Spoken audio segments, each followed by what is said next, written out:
Hello and welcome to the What Digital Camera Canon EOS 550D review.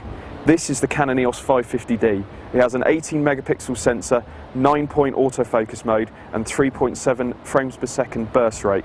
It also does 1080p video at 24, 25 or 30 frames per second.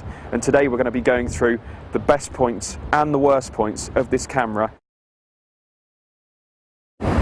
The main benefits to the EOS 550D over its predecessor, the EOS 500D, are the 3 megapixel jump in resolution from 15 to 18 megapixels. There's also a selectable frame rate on the 1080p video, so instead of being locked at 20 frames per second, you can select either 24, 25 or 30 frames per second, which results in a far smoother amount of motion.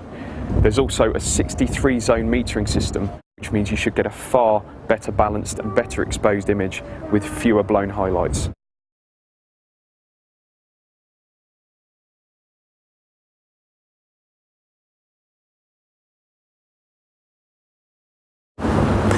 Other than the obvious benefits to an increase in resolution, the EOS 550D produces some fantastic shots with superb colour balance and doesn't tend to oversaturate without losing any of the colour quality of any of the other shades such as green and blue.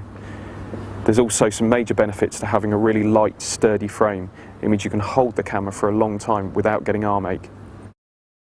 The 550D is also superb in low light, with the 3200 and 6400 barely decipherable from one another, with very low amounts of noise.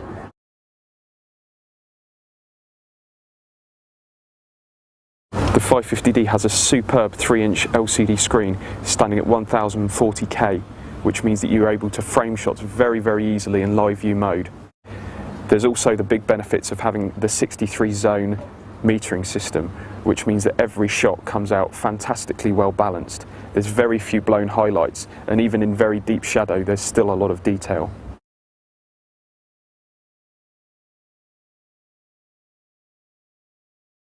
So in conclusion, I'd say that the Canon EOS 550D is a fantastic camera for anyone who's a beginner to DSLRs. It takes excellent photos regardless of the conditions. The photos are superbly balanced regardless of whether it's in low light or high light.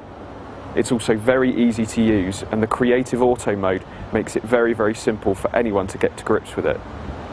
I believe that it fully justifies the extra few £100 over its rivals, and that anyone after a nice, simple DSLR to get to grips with and to continue learning with would be highly recommended to buy this camera.